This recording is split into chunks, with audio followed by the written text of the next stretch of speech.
renowned for great choirs.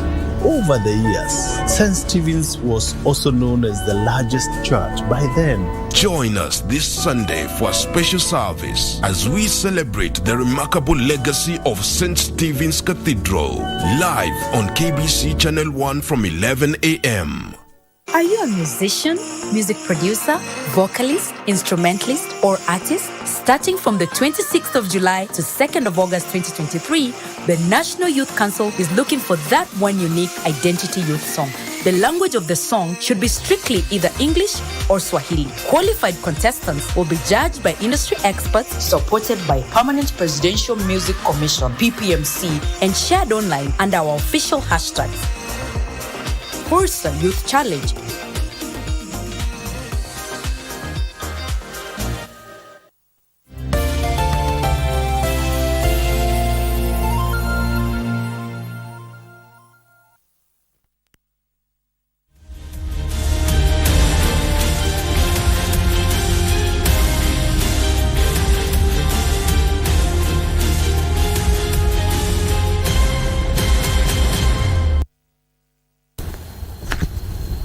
All right, a very good evening to you. Many thanks for joining us. This is Easy Friday on this day, the 28th day of July 2023.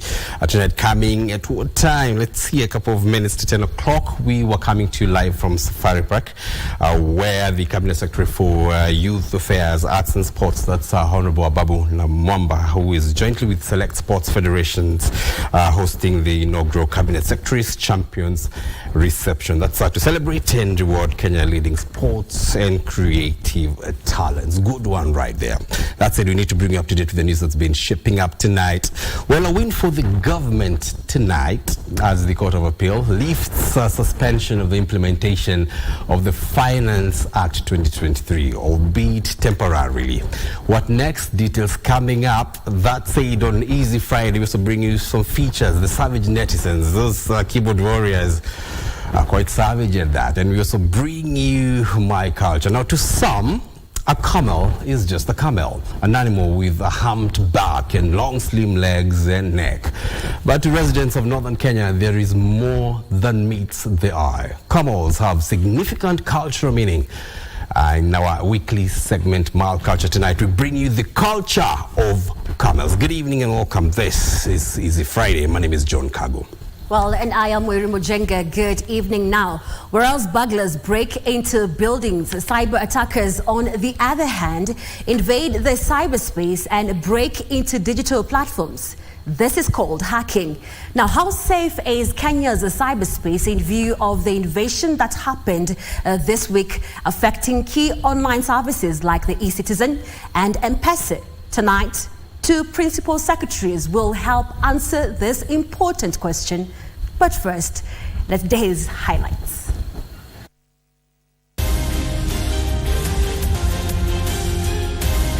A green flag it is. Court of Appeal clears the way for implementation of the Finance Act 2023. The people who are funding, the people who are organizing these riots that has caused the loss of life of Kenyan youth, they should apologize to the people of Kenya. Own up and apologize for financing violence. President Ruto now tells opposition leaders of anti-government protests. And justice for victims of police brutality. Who joins top Azimio leaders in seeking justice for victims of alleged police brutality.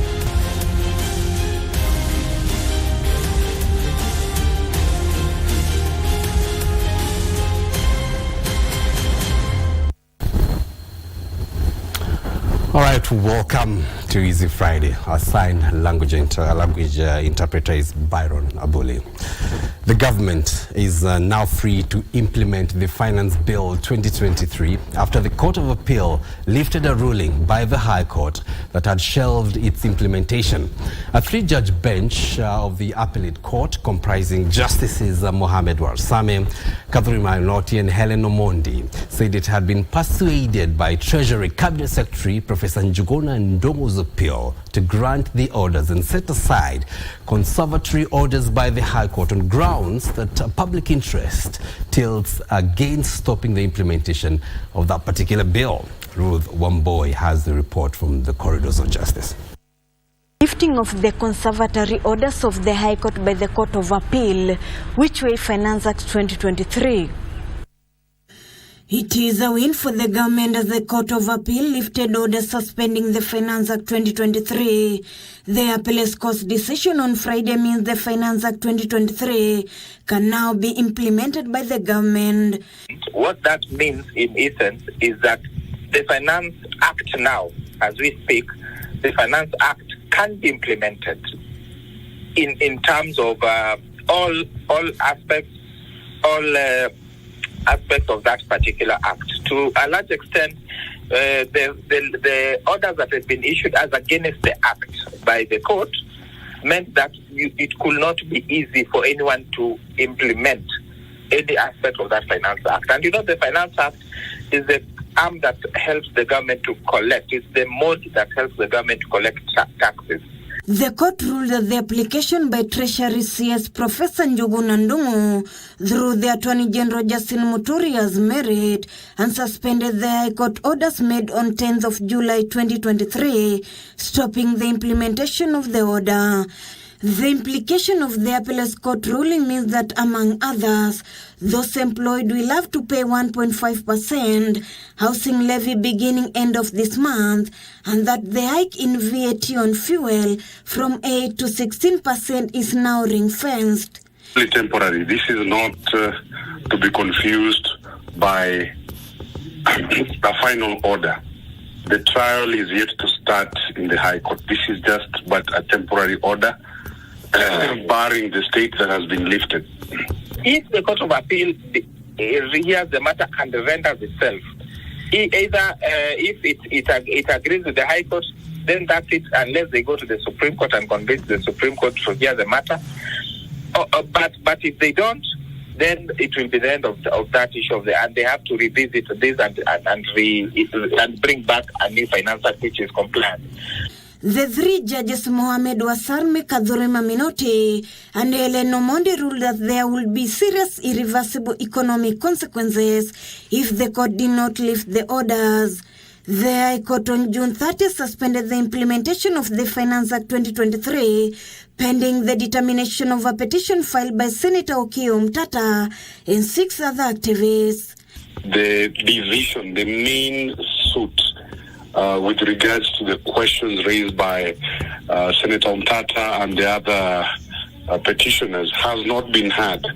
This was just a reversal of stay orders. Stay orders meaning the orders, temporary orders that were given by Justice Sunday, stopping the state from applying the provisions of the Finance Act. So the three-judge bench has not had the substantive questions. Those will be heard and determined.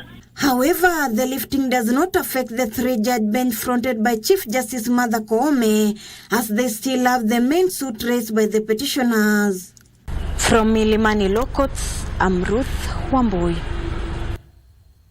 All right, thank you, Ruth, for that. And still continuing with the reactions in regards to that lifting of the suspension. Now, Kenyans from different walks of life have expressed mixed reactions following the Court of Appeal's decision to lift the conservatory orders that suspended the implementation of the Finance Act 2023.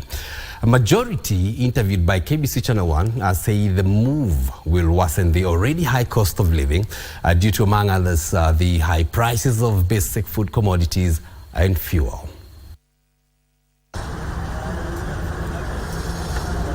Juu hatuna uwezo, itabidi tuende vile uamuzi koti imeweka uamuzi.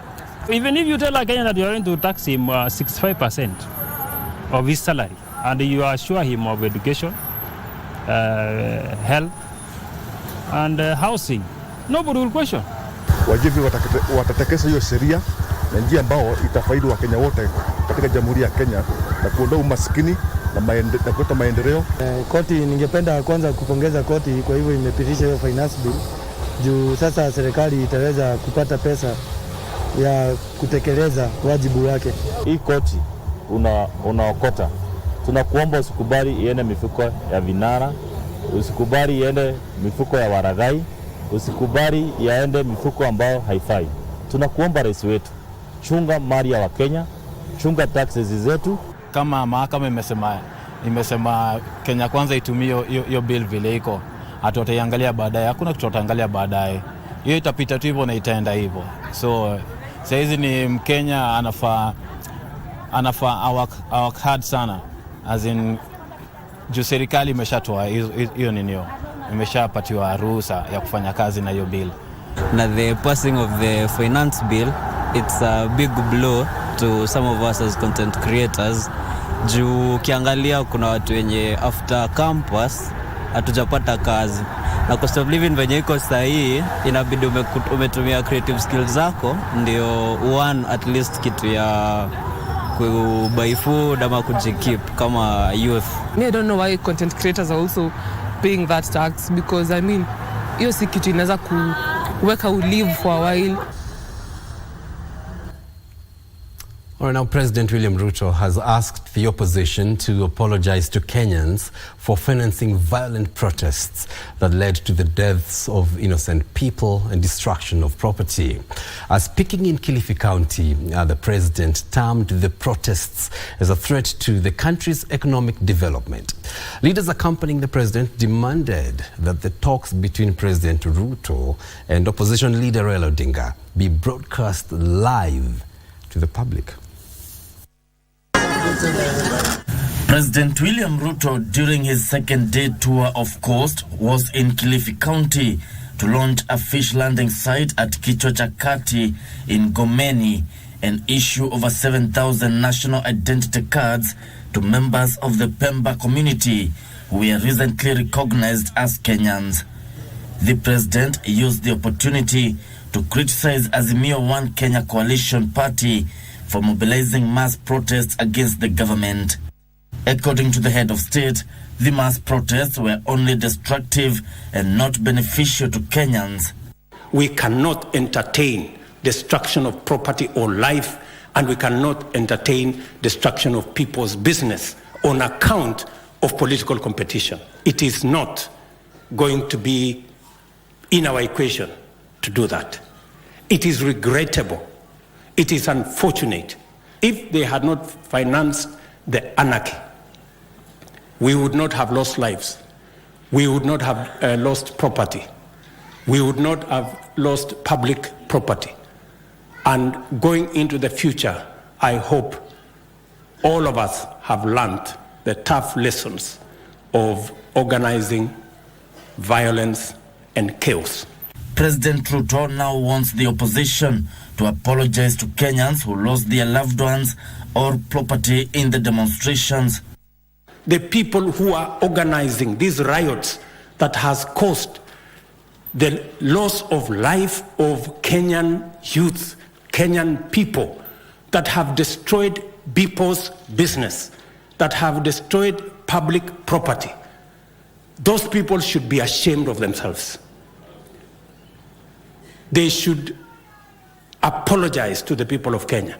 Leaders accompanying the president while supporting calls for talks between the head of state and the opposition leader insisted the talks must be done in public. Please engage with him publicly in a public forum where Kenyans will be witnesses of the issues that we shall be discussing. And we want to make it easier for you, Your Excellency. You will not even need a big meeting like this. If you get 2 seats, your seat, his seat, and a camera, then you project it live on TV. We shall be able to watch all over the country and ensure that the issues you are engaging on are issues that touch on Kenyans. Vishoki Washira, Easy Friday. Now, Azimio la Umoja, One Kenya Coalition, has termed the lifting of the conservatory orders, suspending implementation of the Finance Act, as a plot to impose more taxes on Kenyans. During interdenominational prayers at the Kalonzo Musyoka Command Center here in the capital, the opposition also announced it would seek justice for victims of alleged police brutality perpetrated during the anti-government demonstrations. The Azimio la Umoja One Kenya Coalition top brass joined mourners at the Stephen Kalonzo Musyoka Command Center for interdenominational service to honor the lives of the victims of alleged police brutality. Lighting of candles and laying of flowers as a symbol of last respect for those who lost their lives during the anti-government demos organized by the opposition to protest the new tax law. Azimio condemned the lifting of the conservatory orders suspending the implementation of the Finance Act 2023. What that means is Kenyans are now going to be even more heavily taxed. Is there not a cause?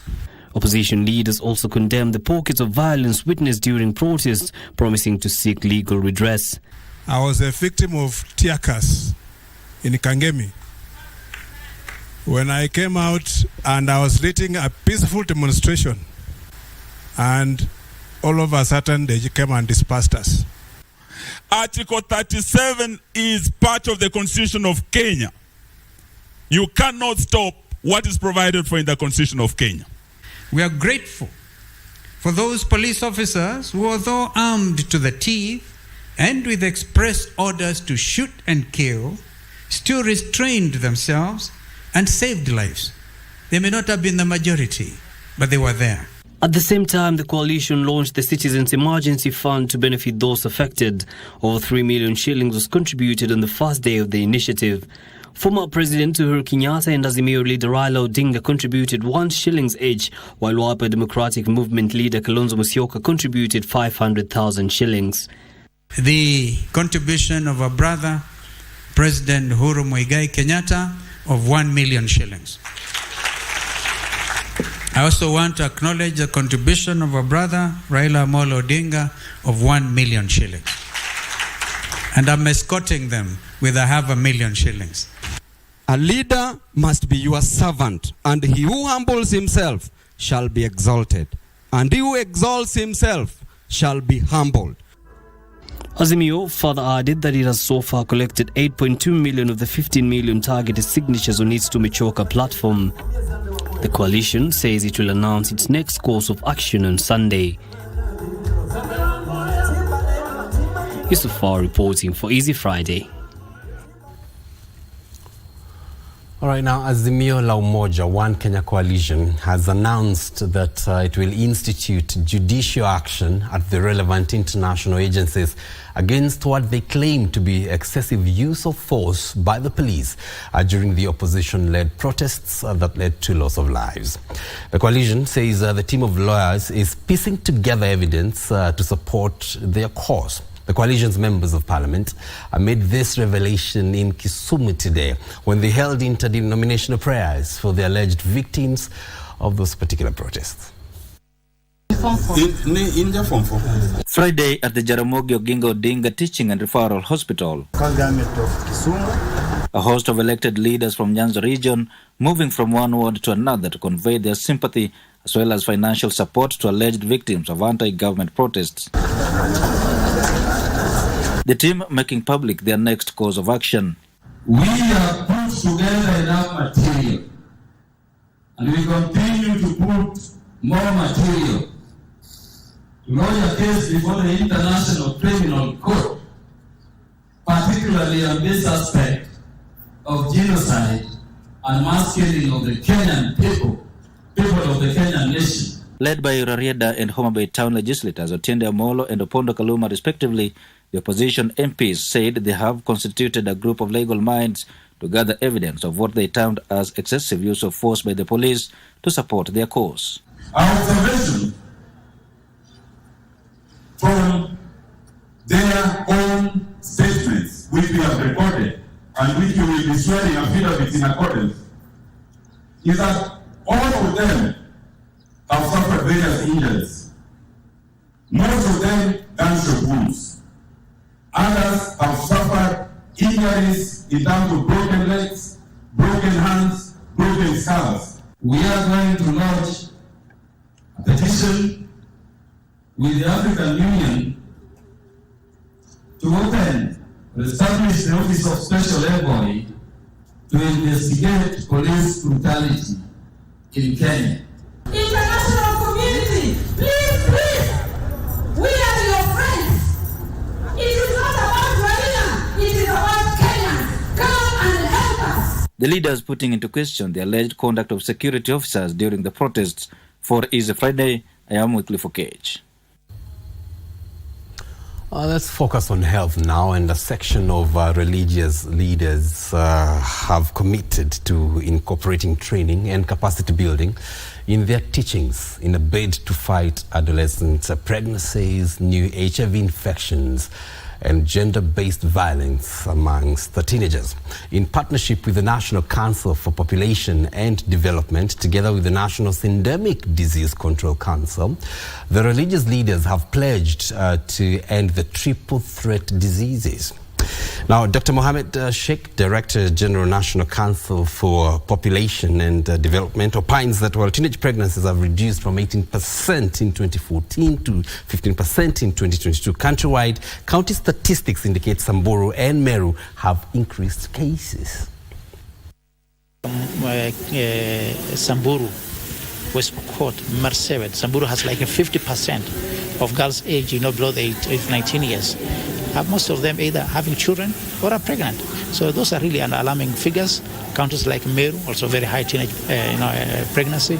So the statistics still not good, although it is coming down, but still it's very high. Gender-based violence is still very high. HIV, I think as a country we have done we have made a progress, but I think we have not met our targets in terms of HIV prevention, especially among the youth. So All right, now the Ministry of Labour and Social Protection has launched a National Plan of Action 2022 to 2027 on combating trafficking in persons anchored on the pillars of prevention, protection, prosecution and partnerships. Cabinet Secretary for Labour and Social Protection, Florence Bore, urged stakeholders to implement this strategy in order to realize and fast-track coordinated responses to the trafficking in persons menace. In the quest for better opportunities abroad, many Kenyans have fallen victim of unscrupulous employment agencies. Mercy Njeru is a survivor of human trafficking. She was rescued in Lebanon and is now an advocate against the vice. We need awareness raising in communities and especially in rural areas where many get deceived easily. Every person looking for work inside Kenya or abroad should be aware that no one has the right to take away their phones or their documents. Everyone who leaves Kenya should know where they will find the next embassy and where they will find help when they get into trouble. To mark the World Day Against Trafficking in Persons, the National Crime Research Center released a study showing that Kenya experienced trafficking of labor, sexual exploitation, and cultural purposes. Those trafficked for labor accounted for 96 and 98% of all cases in the year 2020 and the year 2021. Cabinet Secretary for Labour and Social Protection Florence Bore noted that the lack of government-run shelters remain a major setback in offering direct assistance to victims of trafficking. My ministry is in the process of rehabilitating an existing facility in Nairobi, which will be used as a safe house for victims.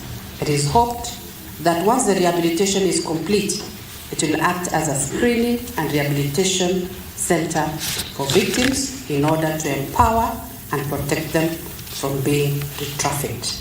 In a bid to address the menace, the Kenyan government has taken to review the Counter-Trafficking in Person Act 2010 to align it to the Constitution. A National Assistance Trust Fund was established for trafficking in persons to provide assistance to the victims of trafficking in persons through rescue, screening, referrals, legal assistance, repatriation, economic empowerment, and reintegration.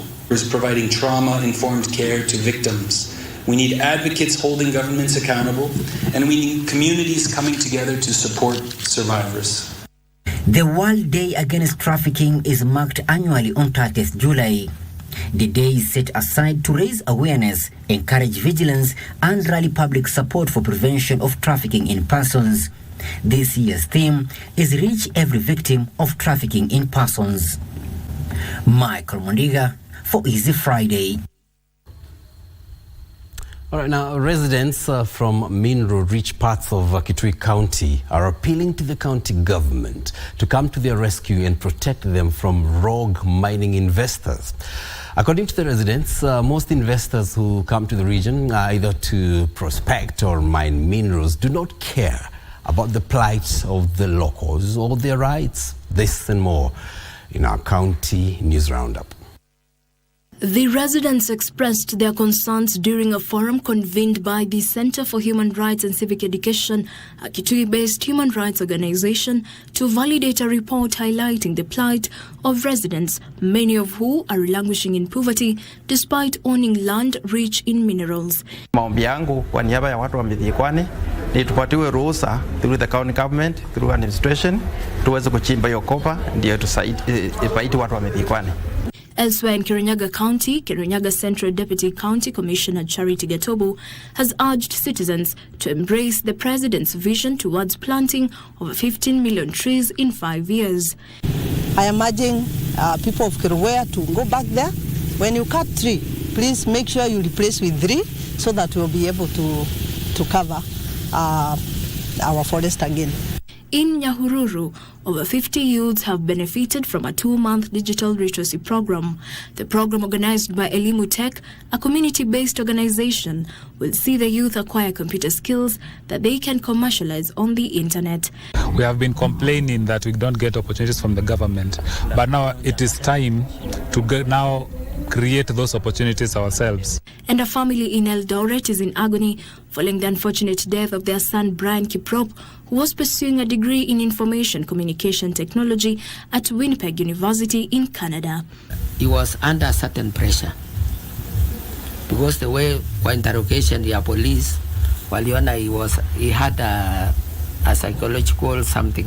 After releasing ndio tutajua siku yenye wataleta, but ni hivi karibuni. So tunaomba tu well wishers wenye watajitolea tufanye hii kazi kwa sababu inataka karibu 4 million. Salamu Maria. Finally, a somber mood engulfed Kwabwani village in Mwanamwinga ward in Kilifi County during the funeral service of the late chief officer for the Blue Economy Rahab Amani Karisa. Karisa was allegedly stabbed to death by her house help as she slept in her house hardly a day after arriving from a working trip in Italy. Aliyefanya kitendo hiki kumdunga Rahab kisu akiwa amelala, kwamba atachukuliwa hatua za kisheria, na nataka kuuliza mahakama, najua si mambo yetu kuambia mahakama, lakini apewe adhabu kali. Jacqueline Masharia for Easy Friday. All right, now, keyboard warriors here in Kenya were faced with the big question of how safe is the internet after anonymous hackers took hold of essential government services. The cyber attack turned into a hot topic of discussion online with the savage netizens left analyzing who could have been responsible for that particular attack. Here are the savage netizens.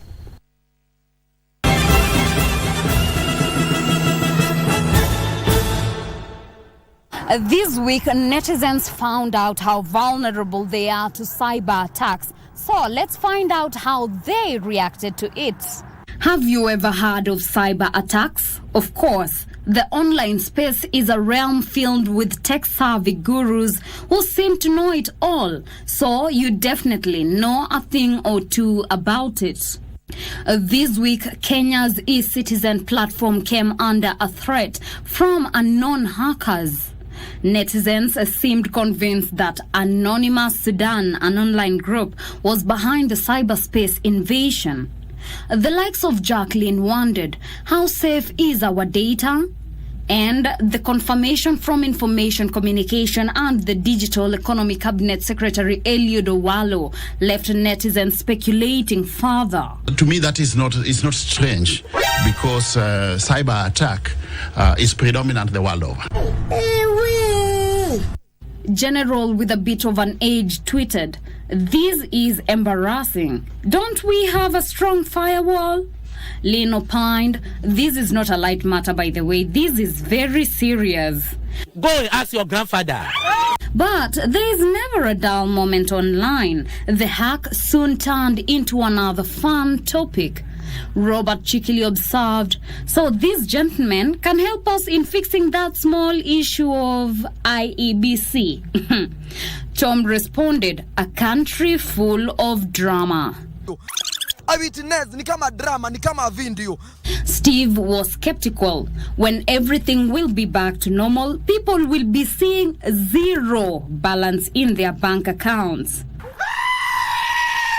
Moses said, I hope they process all good conduct certificates." Shannon, "Sahi nasikia wamehaki PLC. Si watuweke free tokens haki." Ha, Shannon, you are making your request too early. Indeed, mapema ndio best. 7 a.m. good juice, sema mapema ndo best. Na upige nduru mapema ndo best. Gonna feel better than the rest. Mnganazi, joy kuje na matesa, mapema ndo best. Punguza ma stress, mapema ndo best. Skizia mapema ndo best. Mambo ni mingi, masani chache na mapema ndo best. Mapema ndo best. Punguza ma stress, mapema ndo best. Well, that's it for us. Catch you next week on Savage Netizens. For Easy Friday, I am Teresa Mutai. Na sitoki kwa mapema. Haida supu. Na kumaini na All right, more of the Savage Netizens next week on Friday. Another feature that comes your way every Friday is My Culture. Now, the northern Kenya is famous for its rich cultural diversity. One particular aspect of the culture that stands out across all the communities in the north is the rearing of camels. This week on My Culture, we focus on camels as a cultural practice considered indispensable among the people of Kenya's North region.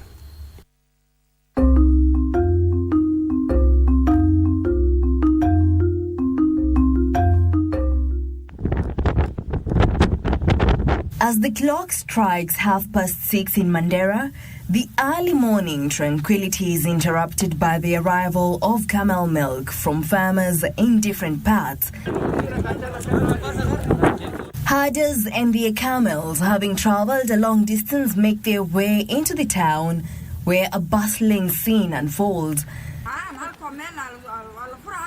Among those eagerly waiting the precious cargo are the enterprising women of Mandera, ready to secure their share of camel milk for a soulful purpose, selling. For the women of Mandera, selling camel milk is not just an economic endeavor, but an empowering one. They are the pillars of their families, contributing to the social and economic well-being of their community. The income earned from selling camel milk sustains their households and supports meeting various essential needs. Beyond its economic value, camel milk holds cultural significance for the Somali community. Endekawa kwa mchana unakamua zaidi ya mara 4. Asubuhi, saa 5, saa 8 usiku. Kwa hivyo kama unakamua ngamia maziwa 4, hakuna chakula kingine inabaki, na chakula na maziwa yake inachukua nafasi ya chakula zote ambaye ingekuliwa. Unakunywa tu. Mohammed Hussein, who owns more than 100 camels, explains that camel milk is a vital source of sustenance and nutrition. Its nutritional value is said to surpass that of cow's milk, containing higher levels of protein, vitamins and minerals, making it a crucial dietary staple. Kwa sababu wanakula miti aina tofauti, kuja wizi kwa nyasa, lakini wanakula miti juju, miti aina fulani kama miti 30 ama 40 aina ndio wanakula. Sasa maziwa yake yanakuwa dawa, kutoa chafu kwa tumbo, kwa afya, kila kitu, kwa sababu maziwa ngamia ni maziwa mzuri kuliko maziwa zote. Anajenga mwili. Moreover, in many traditional societies, camel milk symbolizes hospitality and goodwill, often shared during communal gatherings and celebrations. The act of offering camel milk reflects unity and solidarity among people. In Somali culture, camels hold further importance as various parts, such as milk, urine, and certain organs, are believed to have medicinal properties in traditional Somali medicine. Hata makojo yake inasemekana ni dawa. Inatibu gonjwa nyingi, hata kama vile kansa, sukari. Imesemekana katika hadithi nyingi za mtume wetu Muhammad sallallahu alaihi wasallam na Quran tukufu ya Mwenyezi Mungu ya kwamba maziwa yake na makojo yake inatumika kutibu magonjwa nyingi zaidi. Owning camels is a symbol of wealth and prestige, with the number of camels a person or family possesses reflecting social standing and prosperity within the community. Mtu ambaye yuko na ngamia 1000 ni tajiri kuliko zote kwa pande ya wafugaji, kwa sababu ni tajiri mkuu, mtu anaheshimika, mtu ambaye kila jamii inachukua amri kwake, kwa sababu ni tajiri fulani. Kitoa msadaka wewe unaweza toa, chinjia watu unaweza chinjia, kikuja kwake anapata maziwa mingi. Camels are not just animals to the Somali people, they are an integral part of their identity and way of life, exemplifying the deep connection between humans and animals and reflecting a culture that values tradition, resilience, and living in harmony with nature. Wakati ya kuhama ama wakati ya kubeba vyombo yako ama wakati ya kufanya ndio inatumiwa kama gari, inabeba kiasi ya gari na haichoki, inaenda kiasi ile unataka. Additionally, in Somali culture, camels play a significant role in the practice of bride price. Bride price is a customary gift or payment given by the groom or his family to the bride's family as a symbol of appreciation and respect for their daughter's hand in marriage. Camels are often a central part of this custom, reinforcing the cultural importance of these majestic animals. Ile msichana ambaye natolewa ngamia moja ama mbili, ama wakati harusi yake inachinjwa ngamia, naonekana kama huyo msichana ni msichana ambaye ameheshimika katika wasichana zaidi ya wasichana ile nyingine. Thus, camels are not only a source of sustenance and economic value in the Somali community, but also a symbol of cultural heritage and social cohesion. Their presence goes beyond practical uses, becoming an emblem of tradition, honor, and unity in this ancient and vibrant culture. Jackie Wambiro, My Culture.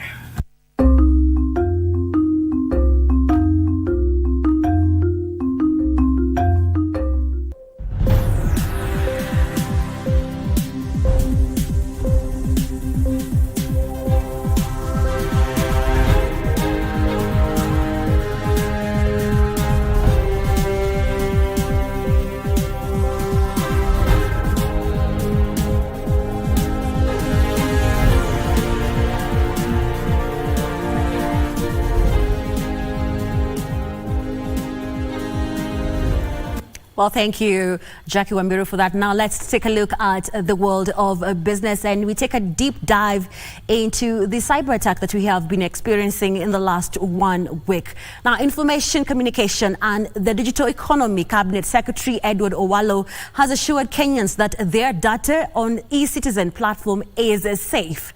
Owalo says despite the botched cyber attack on public and private digital platforms yesterday, the attackers did not manage to infringe the privacy or interfere with data contained on various digital platforms in Kenya.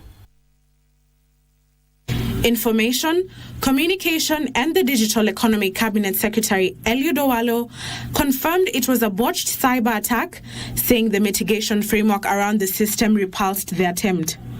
Owalo said the cyber attackers tried to jam the online system by making over and above ordinary levels of requests with the aim of interfering with the efficiency and effectiveness of the platform. There was no breach of data.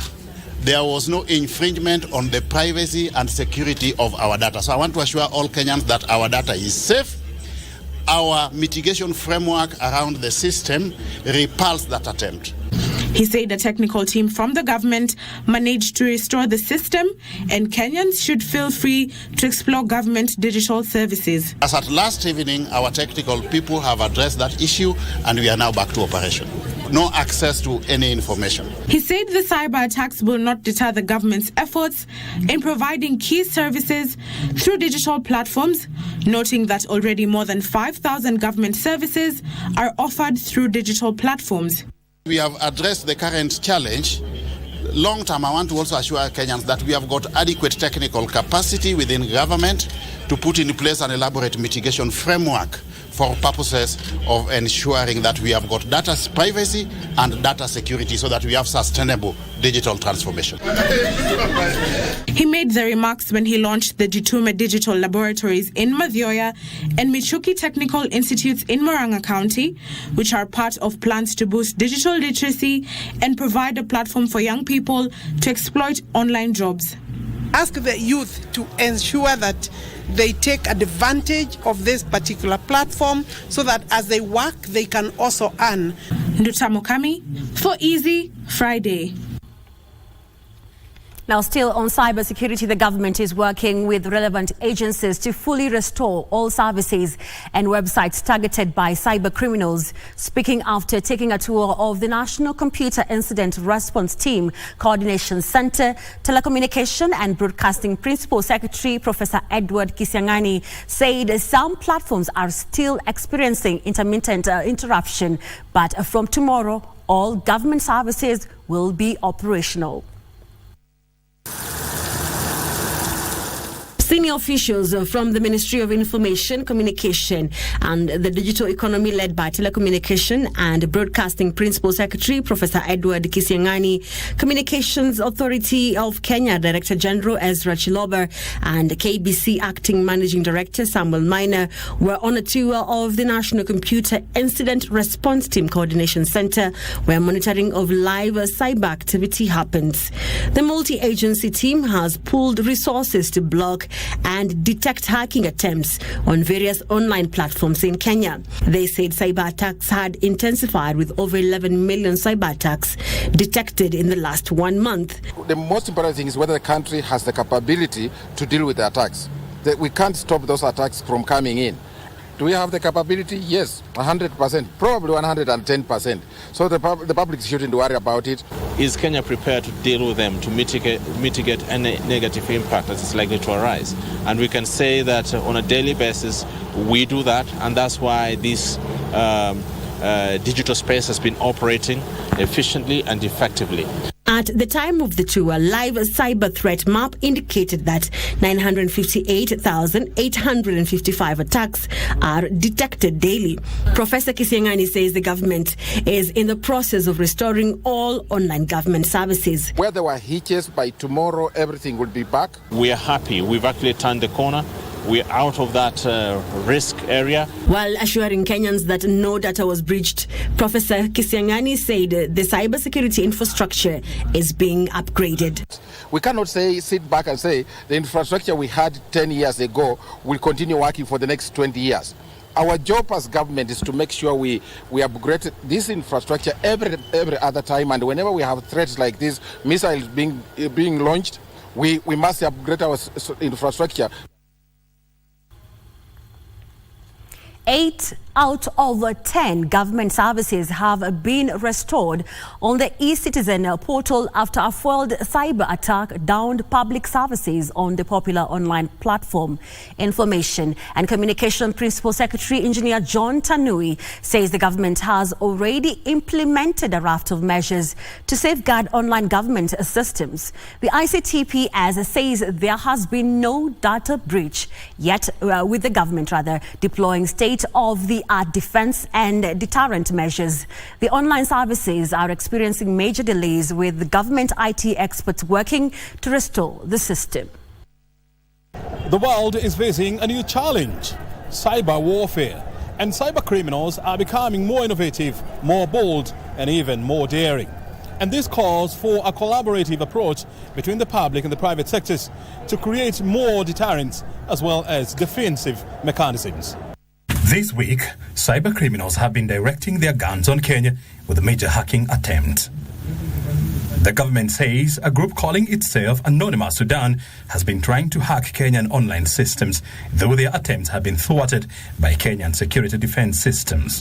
What we experience is attempts to create imaginary requests for services, reaching a level that your system is unable to process the normal request because so many requests are received within a short time. The criminal network has been using defacement attacks, denial of services, and compromised accounts to down Kenyan online services. Information and Communications Principal Secretary Engineer John Tanui says the government is now working with the major ICT companies to neutralize the threats posed by the attacks. Our systems are updated and maintained to the proper status that is required, and our technology partners have given us assurance they will work with us to ensure that we continue building a digital infrastructure that will support the country's ambition. A visit to Huduma centers shows the disruptions caused by the attempted hacks. This usually busy Huduma Center Hall at Teleposta is relatively quiet today, with few people lining up to be served.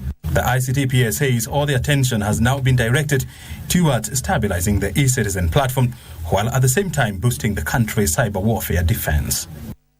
One of the lessons is we must work together as a sector and collaborate, not only in the country, but regionally and globally, to ensure that we get the best out of this digital space as a country to grow our wealth and create jobs for our people. The PS further says the attempted hack will not deter government plans to digitize and digitalize more public services going forward. According to eCitizen website, there are more than 5,000 government services available on the portal from over 100 ministries, counties, departments and agencies. O'Brien Kimani for Easy Friday. Now to other stories making headlines this evening. Safaricom shareholders have approved the establishment of 2 new subsidiaries to empower and invest in tech startups in Kenya, aimed at fostering innovation and supporting tech entrepreneurs. One of the subsidiaries will be dedicated to investing in the seed stage and another on growth stage startups. The first subsidiary will be a company limited by guarantee that will focus on investing in seed-stage startups. This initiative builds upon the success of the Spark Fund, an investment entity governed by a board of trustees under Safaricom PLC. The new entity aims to streamline administrative process and enhance governance and nurturing stage startups across the country. The second subsidiary, a new private limited liability company, will serve as the primary investment vehicle for all strategic investments undertaken by Safaricom PLC. It will focus on broadening Safaricom's investments and explore opportunities in emerging technologies such as analytics and artificial intelligence. In addition to the approval of the subsidiaries, shareholders also approved a final dividend of 62 cents per ordinary share, totaling 24.84 billion shillings. This final dividend comes after an interim dividend of 58 cents per ordinary share that was paid early in the year, amounting to 23.24 billion shillings for shareholders. The final dividend is scheduled to be paid by end of next month to shareholders on the register as of today. Trevor Ngindo for Easy Friday. Well, that is all we had lined up for you. We will be monitoring the cybersecurity story and also look at whether the government services have been restored on various e-citizen platform. Now, my name is Wairi Mojenga. I now hand you over to John Kago with the latest in the world of sports. All right, thank you. Thank you for that update from the business desk tonight. Let's pick sports now. We start off with cricket, and the national under-19 cricket team today boosted their chances of booking a ticket in the under-19 Cricket World Cup after registering their second win at the ICC Under-19 Men's World Cup Africa qualifiers in Tanzania. Now, the team coached by Japhet Thairongo defeated Uganda by 23 runs at the Gymkhana grounds in Dar es Salaam. Uganda won. They lost and elected to bowl, but set a low target for the Kenyan lads after posting 55 runs for 10 in 31.2 overs. In reply, the Kenyan team easily toppled the Ugandans after registering 79 runs for 10 in 41.5 overs. The Kenyan team is seeking to qualify for the Under-19 World Cup for the first time since 2008 in New Zealand. 6 teams are taking part in the one-week qualifiers, whose winner will secure the solo African ticket to the World Cup in Sri Lanka.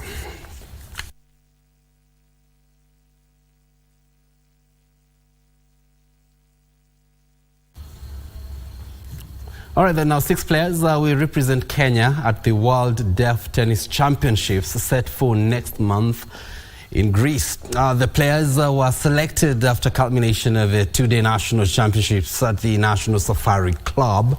The event brought together players from 5 counties, with David Mwaura and Esther Kanini emerging overall winners in the men and women categories, respectively.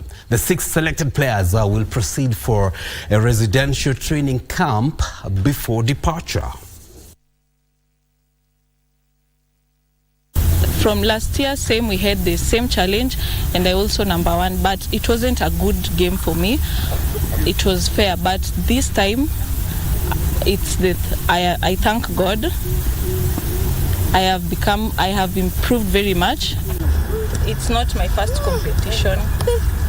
For the last competition, I didn't know how to control the ball. I didn't know the basics, but I had interest, and today I'm better. No, they've improved. If you look at when you started in 2018, it was a little bit different. They didn't know the game, now they know. So as you can see, some of your videos, you could see they can return. So they have the basics. And we'll keep on improving, and hopefully, for me, my praise, the government supports them to at least travel to Greece for the Deaf Championship. It will be a good one for them. From 2018, we have been facing a lot of challenges, but right now we have progressed. Why? The players have really improved very well, more than for the last selection that was done in 2019. But now the players are very improved.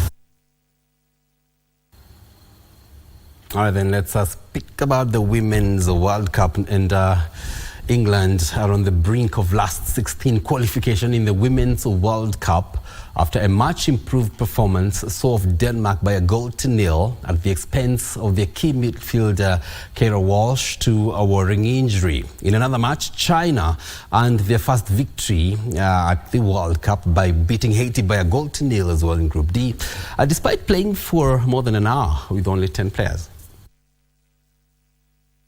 Lauren James announced herself on the global stage with a superb strike from the edge of the box just 6 minutes into her first World Cup start, and it proved to be the decider in Sydney. However, a serious-looking injury to Barcelona midfielder Kago Walsh dampened what was a positive attacking performance from the Lioness after a scrappy win over Haiti in their opening group match.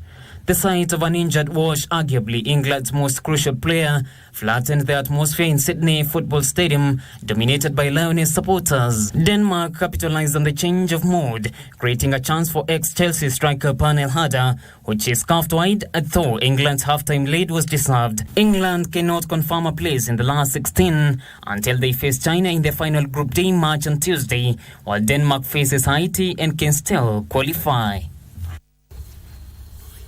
Well, the FIFA Women's World Cup, quite thrilling to watch, not as popular, one can understand. So the sport is about, 32 years old compared to the Men's World Cup. In its inception was, 1930? That should make it about 93 years old. But it's worth the watch. It's being held in Australia and New Zealand. The finals will be held on the 20th of August. Moving on now, Juventus defeated AC Milan by 4-3 on post-game penalties after a full-time score of 2-2 in a friendly match played in Los Angeles. That's in the United States. Elsewhere, Borussia Dortmund thumped San Diego SC 6-0 in a one-sided friendly match played in San Diego. Italian giants Juventus and AC Milan clashed in a pre-season friendly played in Los Angeles, California. Malik though scored the opener for the Rossoneri in the 23rd minute, but Danilo restored parity 10 minutes later. Milan would take the lead heading into the break thanks to Olivier Giroud's strike, but Daniele Rugani equalized for the old lady 3 minutes after the break. The game headed into penalties where Juventus won 4-3. Elsewhere, Borussia Dortmund thrashed San Diego Loyal SC 6-0 in a preseason friendly played in San Diego, California. Julian Ranville and Yusufa Moukoko struck in the first half to give the traveling German team a 2-0 lead heading into the break. Eine Möglichkeit für Schwarz-Gelb, auf den Ball drauf zu gehen, und das macht Yusufa Moukoko extrem stark und belohnt das Ganze auch mit a Marco Reus free kick in the 60th minute, a Thomas Munier flick in the 62nd minute, a Sebastian Haller penalty in the 68th minute, and a Paul Philippe Besson solo goal in the 89th minute secured the big win for Dortmund. Nochmal einen Treffer durch Besson.